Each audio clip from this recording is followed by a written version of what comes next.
ഇത് നമ്മൾ ഫീഡ് ചെയ്ത് കൊടുക്കുമ്പോൾ പ്രശ്നമുണ്ട്. ആ കുട്ടിക്ക് അറിയാൻ പറ്റത്തില്ല അവൻ എന്താണ് ആവശ്യം, അവൻ്റെ സ്വന്തം കാര്യത്തിൽ അവൻ എന്താണ് റെസ്പോൺസിബിൾ ആവേണ്ടത് ഇവൻ ഒരിക്കലും പഠിക്കത്തില്ല. പക്ഷേ ഇങ്ങനെ ഫീഡ് ചെയ്ത് കൊടുക്കുമ്പോൾ അവൻ മറ്റുള്ളവരുടെ കാര്യത്തിൽ പെർഫെക്റ്റ് ആയിട്ട് റെസ്പോൺസിബിലിറ്റി ഏറ്റെടുക്കും.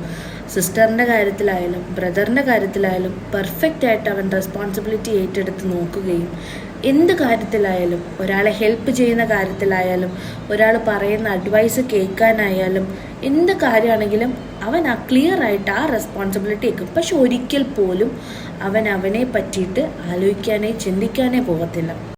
നമ്മൾ സ്വന്തമായിട്ടുള്ള റെസ്പോൺസിബിലിറ്റി ഏറ്റെടുക്കാൻ എന്താ വേണം? ഞാനായിട്ട് അലൈൻ ആവണം.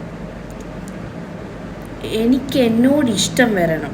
എങ്കിൽ മാത്രമേ ഞാനായിട്ട് അലൈൻ ആവുകയും എനിക്ക് എൻ്റെ റെസ്പോൺസിബിലിറ്റീസ് തിരിച്ചറിയാനും പറ്റും. എനിക്ക് എന്തെങ്കിലും ഒരു മിസ്റ്റേക്ക് ഉണ്ടെങ്കിൽ ആ മിസ്റ്റേക്ക് എനിക്ക് തിരുത്താൻ പോലും എനിക്ക് സെൽഫ് ലവ് ഉണ്ടെങ്കിൽ മാത്രമേ എനിക്കത് കഴിയുള്ളൂ.